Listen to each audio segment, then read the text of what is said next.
Love this podcast? Support it and sponsor today. Simply head to ozcastnetwork.com for details. Hi, I'm Natasha Milani, CEO of South Australian Leaders. I'm passionate about supporting the growth of businesses through the power of collaboration, helping companies to connect, scale and grow. This podcast is all about collaboration for anyone who runs a business. It can be lonely at the top. I believe no one executes alone. We all do better when we do it together. These are real companies talking about real challenges and how they strive to overcome them. Let's all learn and share together. Today I'm talking with a local South Australian who's managed to mix his expertise in farming and his legal background, founding a company called AgriWebb along with two other partners. Welcome, John Fargher. Thank you. Thank you for having me. John, it's a pleasure to have you here. You're a local South Australian, yet you've had some global experience. Can you just share your background with those that are listening? Yeah, absolutely. So, as you say, I've born and bred here in South Australia and returned after being away for about 10 years, but grew up in the far north of South Australia. For those listening know where that is, in the Flinders Ranges, on a sheep and cattle station, been there 5 generations. So, grew up in the depths of working on a station. And from there, I became very passionate about the ag industry and in particular innovation. And I saw in the decades kind of when my father and grandfather were running the place, call it the 50s, 60s, 70s, you know, we're on a large scale place, about 400,000 acres. And we had a staff of about 40 in those early years, and everything took weeks to months to do anything. With the evolution of technology and horses were replaced by motorbikes, replaced by a Cessna aeroplane, what took a month could now take 2 hours, right? So major transformational changes in those decades. When I look back in more of my generation, the sort of last 10, 20, 30 years, we haven't seen the same sorts of impactful shifts. And so when I was looking at this, I was like, we were still kind of running our business the way we always had, largely around decision making. We didn't have good quality data to make decisions on what was working and what was not working in the business. So that for me prompted me to go and look at some software to help run our business. And sure enough, we bought some about 20 odd years ago. It came in a floppy disk and it stayed that way in the top drawer of an office. So that was kind of my experience in terms of technology, but in particular software in ag. And it just so turns out that the ag industry is the least digitized industry in the world, even though it's one of the most fundamental in feeding the global population. And livestock agriculture and sheep and cattle is what I mean by that, is the least digitized of the least digitized. So for me, that was really some burning passion growing up, and always wanted to do something about having an impact in the industry, an impact in innovation. So that was kind of, you know, what got me going and got me thinking about some of the opportunities, and then eventually led to founding AgriWebb in 2014 to do something about it. And I guess, you know, just to paint a bit of a picture about what we do, right? So AgriWebb is a farm and livestock management software platform. So what does that mean? It means we build software for farmers. And so really we're replacing that pencil and paper notebook that sits in the top pocket of a farmer, or at best, if anything ever meets a spreadsheet. We replace that by every farmer's now got a smartphone in their pocket, so they would now go and kind of enter any information and run their business effectively from their smartphone. So that obviously pertains that, well, in order for our product to get legs, we've got to have to go and find a whole bunch of farmers that are interested in our product and that want to take that up. So the early days of when we started AgriWebb in 2015 in Australia was really around the adoption of technology as a whole was very poor and very low. So we had to go to market and create an enormous amount of education and awareness of what's the problem with actually running a business off pencil and paper, apart from that notebook falling in the stock trough or going through the washing machine, which every farmer would joke about on a weekly basis. And then it's really around, right, you've got a problem and here's some solution, and here's the added value and benefits, and this is what it means for your business in the future. So just spent a lot of time and effort going through that process, but also at the end of the day, we had to find customers or farmers that were actually going to buy our product. So those early days, it was driving down driveways, it was spending a lot of time, lots of cups of teas across the kitchen table, understanding problems, working out what those solutions could be. And then as a software company, you know, we write all our own software. So we have an in-house team and have from day one. That was another thing that was paramount from when we set this business up, is we were not going to offshore anything we do in our business, including the development of software offshore or internationally, because you then lose that connection with the customer, you lose the ability to turn around a high quality product. So what that meant was we'd have spent a lot of time with customers, a lot of time with our product and engineering team to then turn that feedback into reality. And then once you find, a good kind of product market fit, then we need to try and scale that up and get customers to not only buy the software, but renew and support ongoing. Because as AgriWebb is what we call a SaaS business, software as a service, it is a reoccurring business model. So if customers don't come back and renew on the software, then no one's getting value.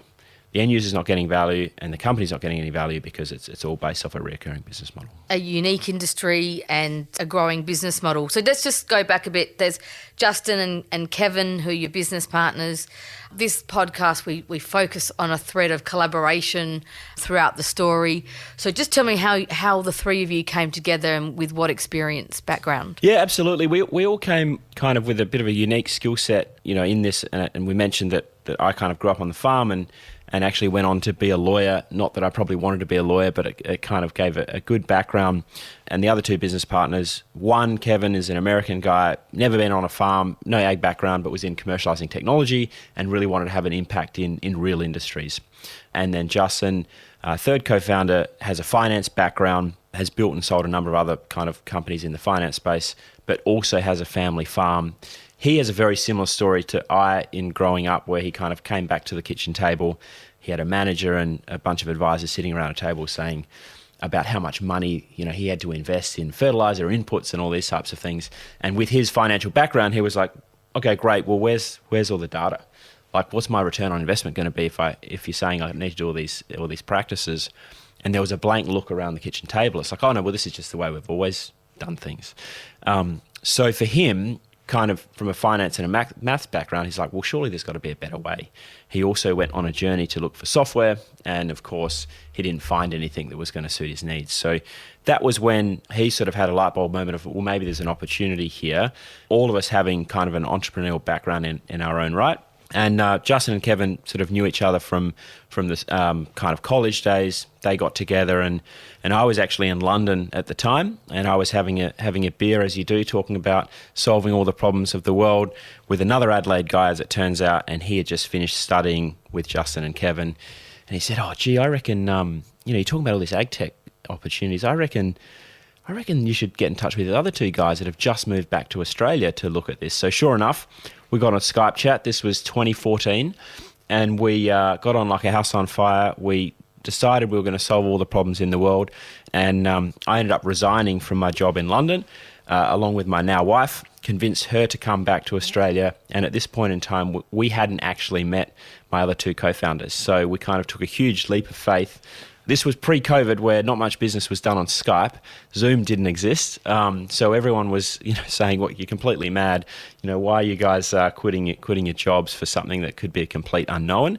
And, for me and for the three of us, we're extremely passionate about the opportunity, but also knew that we could all be going and doing other things with our lives. And we were, solely dedicated to making this work. And hey, worst case scenario, if it didn't work, well, we could revert back to our previous careers. So that's how it all started, and we kicked off in a garage in Melbourne in 2014. Great story. Three of you in a garage, wanting to solve the world's problems in your area of expertise. You've now got 70 plus staff, and you not just sell your products in Australia, UK and the US, and you've just announced you've entered the Brazilian market this week, if I understand. Yes, that's true, actually. So, we started in Australia. Australia is still where our head office is and our core market share. Over 25% of the animals in Australia are on our platform, so we have significant market share here. We opened in the UK in 2018, and we opened in the US in 2020. Great timing, as we opened the US market in January of 2020. 3 months later, COVID hit. So we had to basically build our entire team virtually and also find our first customers virtually and kind of kick off the go-to-market process in a whole new world. They are our three hubs, but we do support customers in about 18 geographies. And as you mentioned, we just opened in Brazil with a strategic partner, a company called Cargill, who are actually one of the world's largest family-owned businesses. They're involved in 95% of the global food supply chain. So they are effectively a strategic resale partner for us in Brazil, where they have a nutrition team that are basically selling our software and getting their clients on board the platform. Another great example of collaboration. That is a good business model, isn't it, for markets where I guess you're a bit arm's length? Would that be? Yeah, the Brazilian market for us was a challenging one, largely for two reasons. One, around the kind of legal, tax and financial mechanisms. Very difficult to do business in Brazil externally. You have to kind of set up entities and infrastructure so that you can wade your way through the nightmare of taxes.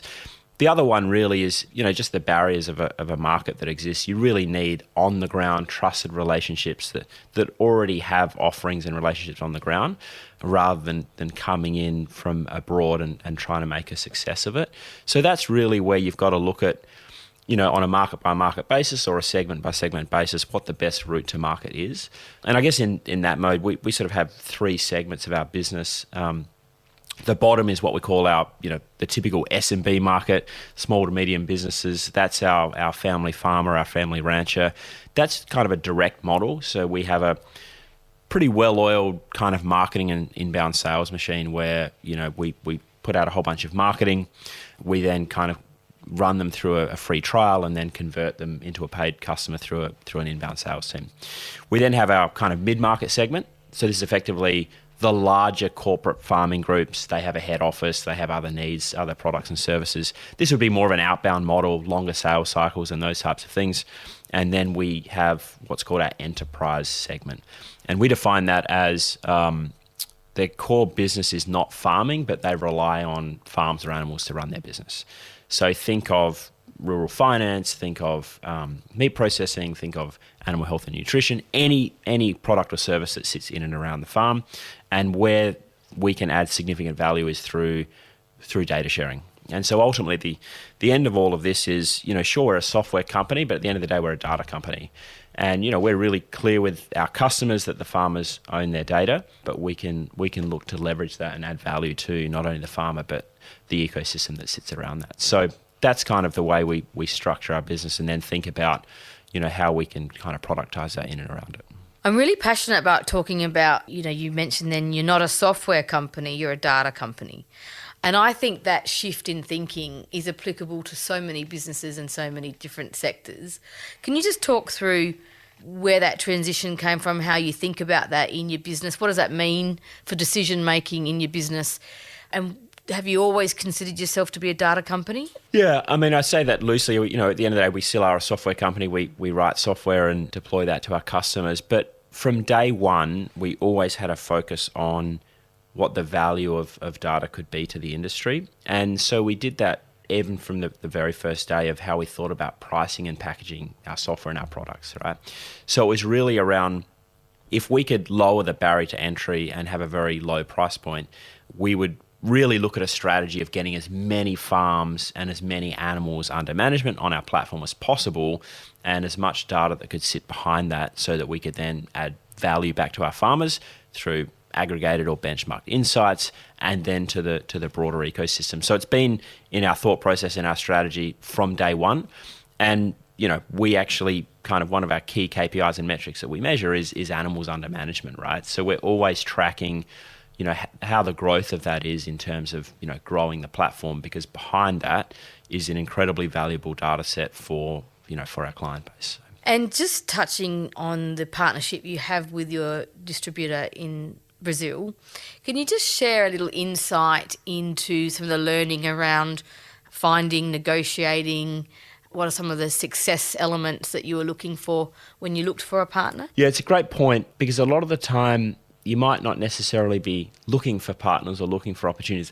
They just arise. And so, the Brazil market is the largest commercial cattle herd in the world, 200 million head, call it, almost 10 times the size of the Aussie market. So if you were to sit back and say, at some point in time, we would enter that market. But it's not like it's been on, the highest radar internally to do. And so it was more of a function of an opportunity kind of landed on our table, on our desk, and then we kind of needed to work through that. And actually, we entered the Brazilian market a few years ago with another partner. and it wasn't successful. And the reason it wasn't successful is we actually had a great relationship with the people on the ground. We met them at a conference. It's a classic, great minds, come alike, and we had a couple of beers and we said, right, we're going to launch together in Brazil. What happened is we both didn't put enough energy and resources into it, and ultimately it failed. So we decided, look, let's part ways and we'll revisit it another time. A couple of years later, similar scenario, we met some folk at Cargill, and the conversation went, right, let's launch in Brazil, and you can do all this work for us and kind of localize the product. Because keep in mind, we have to convert it to Portuguese. We have to do a whole bunch of work in the software to make it applicable to farming in Brazil. So quite a big investment on our end. And we said, look, we need a significant commitment on both ends to make this successful, because we've failed in the past, right? And so we went through about 2 years of running pilots, getting feedback from farmers on the ground, and that's a critical component in all of this. We actually need to make sure we're always getting feedback from our core customer, rather than just sitting in our ivory tower being like, isn't this great? The market's going to love it. So we made sure we spent a good couple of years getting all of that feedback, and then we had those conversations around what it would look like for us to partner and to be successful in that. And so what came from, hey, let's just get going, actually went, no, we're going to go right to the top. We're going to have a significant long-term partnership, and we're going to make sure that we're setting it up for success by putting the necessary resources behind it. And then you spent that 2 years and you understood your customer. Core customer. And I'm assuming you mentioned earlier that your business partner, I think it was Kevin, that went out to market and searched what was already in the marketplace. Just some of those fundamental pieces of a good business strategy. Was that the same as with the Brazil opportunity? Yeah, that's been the same as any time we've entered a new market, right? We've gone into not only the Australian market but the UK, US, and Brazil. So that whole process is always looking at your competitive offerings and looking at also the pain points that market's trying to solve for. And so you're putting this across the lens of how big's that market, what's the total addressable size, what's the service addressable size. And they're never perfect, right? So you're never really going to come out. You don't want to spend months and years mapping all this information out, because you're never going to get it quite right. You just need to have a basic understanding of, is it a big market? Can we get into this market? And then what are the barriers and risks into this market? And one of them is a competitive offering. So with our partner in Brazil as an example, they also scoured the market for other software products, right? We weren't the only ones they were looking at. So they did a whole bunch of work and went out there and said, right, what's the local offering? And they did a whole assessment. They're obviously a huge organisation, 160,000 people in this organisation. So they have the resources to be able to put towards a full market analysis. And they still came back and said, AgriWebb is the best in the business and they're the right partner for us. But they definitely did their due diligence. And likewise on our end, we'd already failed with a previous partner, and so we made sure that we had everything required to make this partnership successful. Sounds a fundamental, simple 101 business. But I guess what I'm hearing from you is the absolute commitment to doing that due diligence, but not, keeping it sort of realistic at the same time. Yeah, I think so. You can spend all the money and time in the world of creating strategies and getting advisors in, and look, we've done that as well. And actually, we were entering the US market, and we went and engaged a Big Four to write this big paper, and we paid them way too much money, and they came back with this glossy report that gave us everything we already knew, and said that gave us a whole bunch of these recommendations that we either knew we would do or knew we definitely wouldn't do. So we spent a lot of time and money kind of really getting information that we already knew, and we just didn't know. You just don't need to go down the path of engaging, when really you can get a good 80% of the way there with kind of good fundamentals. Now, I say this with, if you're a huge multinational banking organisation, yeah, you probably do need to go through a significant amount of due diligence. But I would say for the most part, you just need to get the basics going. And critically, I would say in all go-to-market scenarios, you need to get on the ground and have conversations. And I always say a day on the road is more important than 3 months in an office. So what you can learn having conversations, whether you're sitting across the table from a farmer, right, and the information you can get, or getting in region and understanding what's happening on the ground, or going and meeting strategic partners and understanding how they're going to operate and how they're going to tick, you'll learn more from that than you ever could engaging a Big Four consultancy firm or sitting behind Google for 3 months. So get on the ground, have conversations, and you'll be a good chunk of the way there. I love that. A day on the road is more effective than 3 months in the office. And our audience is, SME business owners and listeners typically, and that is a refreshing reminder. And after reading your history and hearing your story, I can sense that you have never stopped that customer-facing focus and engagement. And I just think that is also a nice reminder for those listening to just always have that front of mind. Absolutely. It's very easy to get complacent. It's easy to sit back and not actually speak to our customers and speak to them in their environment. And I would still say that the thing I enjoy the most out of my job, which is largely sitting behind Zoom in various geographies, is the days I do spend with a customer on farm or with a partner, really understanding what's going on. That's what gives me the most buzz. So. Great insight. You just alluded to the fact that you engaged a Big Four. You obviously have, since 2014-15, your strategy has evolved, significant growth in the business. I love asking about the process around strategic planning and how you execute in your business. I think that's a great learning for SME businesses. Can you just talk to the audience about, how do you goal set? How do you measure? What playbook do you use? What works for your business? Yeah, so, our business is one of, we've raised a number of rounds of funding. We've always focused on growth. And so in order to do that, right, it means that you're going to have to make decisions that are going to encourage investment, right? So, you've got to focus on your core business, but you've also got to be thinking about, if we're going to raise another round of funding, what's an investor or a potential investor going to be looking for? So that's got to also help the narrative of, what strategy you're putting in place. I've talked about geographical expansion. I've talked about our different segments. So that's kind of at an external high level of, right, on the top of the whiteboard, what's our major goal we're tracking towards? And then as that flows down, you've got to actually execute on that, and you've got to have a mechanism internally from a team perspective to go then execute on those goals. So why we would have, large goals around, right, this year we've got to raise another round of funding, or this year we're going to open a new market, or this year we're going to create a new product or a new segment, all of which we've done throughout the history of AgriWebb. At the end of the day, we need a mechanism internally to get our team on the ground to actually execute on that. So we adopted a mechanism, or a tool really, that's called OKRs. It's actually, the acronym is for Objectives and Key Results. And we adopted this a few years ago. This is actually a tool that's come out of some of the large technology companies. Google is one of them that kind of adopted this, and it's proliferated through the industry. The good thing about this is, you still go through a mechanism of creating your high-level strategy. You still go through a mechanism of goal setting, whatever that may be, right? And say, this year we want to achieve a revenue goal or a new market or a new product. But really what the OKRs do is set a mechanism all the way down from effectively your team member on the ground all the way to an executive level, and they can all roll up in a nice, easy format so that everyone knows every single day the work that they are doing to achieve those goals. So I guess to break that down, in the OKRs, an objective is something aspirational that you want to achieve. So you might say, right, we want to open a new geography, or we want to create a new product that is going to increase our market share significantly, something that the team is going to get behind. And then the key results is effectively how you measure your progress towards that. So they are really measurable things. So you'd say, right, if we were going to create a new product, for an example, let's call it create a new software module.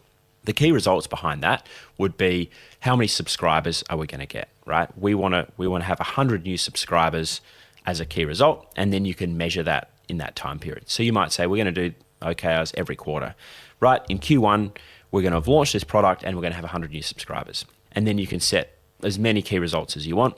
And then below that, you would have sort of tasks or initiatives. What do the team members need to do in order to deliver that key result?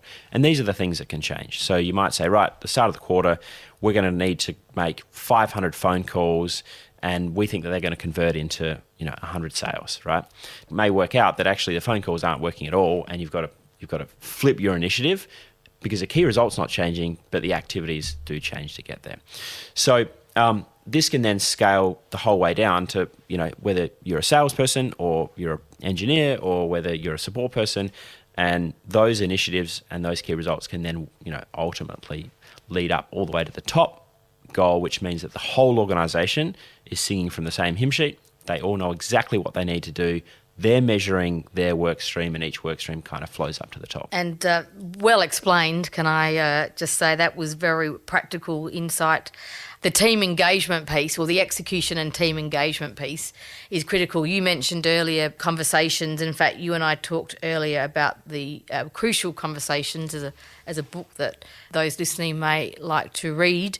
Talk to me about, how you engage your team in that context. I think engagement, communication, culture is absolutely critical, and it's critical in every single business, particularly when labour is such a big issue for most organisations. So very much. Finding people is very difficult, retaining people is very difficult, and if you don't have an eye on kind of a good culture around that, it's going to be very difficult for any business. So that's a big focus of what we do, and that's not just around are we having like beers on a Friday night or are we going go-karting every year, right? It's really around engaging people so that they wake up every day excited to go to work and excited to do their best. And there's a whole bunch of ways we do that in our organisation, and we monitor and track this through engagement surveys, and then we get specific feedback on engagement surveys and then show people the steps and the changes we've made. And we track this every quarter, right? So that's one way that we keep our culture continuously improving. And the other one is really around communication and conversation. So this is making sure that, everyone has the opportunity to kind of talk to anyone in the business, and we have a very collaborative way of teams communicating and departments communicating. And there's just one tool we use and one resource that we use is called Crucial Conversations, and that is the author of that is by a guy called Stephen Covey. For anyone that's read, I think it's 7 Habits of Highly Effective People, so quite a common resource. Crucial Conversations is an output of that, and it's a great framework of how we can actually set up very effective ways of communicating and actually having tough conversations, but breaking down those barriers so that you don't have to wait a year for an annual review to then have a conversation with someone in your team. You can have very responsive, immediate feedback, and there's a whole bunch of tools in those resources that are very effective in terms of having better conversations. And this is not just in the workplace, but this can be at home, this can be with customers, this can be with prospects. So it's a great kind of holistic, rounded resource for that. And there's a kind of theory that relationships make business successful, but actually it's the conversations with people that makes it successful. So I would urge anyone interested in this to go and have a look at that and see if it's going to work for them. Well, that's how you build a relationship, right? Through a conversation. Absolutely. We've actually covered a lot in the last sort of half hour, and I think we could almost keep talking for many hours, and we may even get you back, John, to have another chat. But is there one last insight that you would like to share with the audience, those that are listening that are running a business, making decisions, managing people? One little insight you'd like to share with them to summarise? Look, I think there's probably lots of things in there. We've covered a fair few topics, but one thing we've talked about, which I like, is making sure you're getting on the road, having conversations, speaking to your customers. And the other little quote or anecdote I like is a very simple phrase. We hashtag it across our business, and it's called "Don't Ask, Don't Get." What that means is actually I don't know whether it's I came up with it on my own or I found it somewhere else, but it's definitely part of my persona now. And what that tool is in every simple environment, just ask questions, right? Obviously do it in a respectful way, but you never know what the outcome could be if you don't ask. And so be inquisitive, be creative, be an active listener, and ask that question, and you never know what might come in return. I love it. I don't think we could finish on a better note. John, thank you so much for your time. Congratulations on the success of your business. Fantastic to have you based here in South Australia, the beautiful place that we live and call home. Appreciate your time. Thank you, John. Thank you very much. I really hope you enjoyed this chat and it inspires you to harness your own power of collaboration. You can contact me, Natasha Milani, via LinkedIn or saleaders.com.au. All my details are in the show notes. And thank you for listening. Love this podcast? Support it and sponsor today. Simply head to AuscastNetwork.com for details.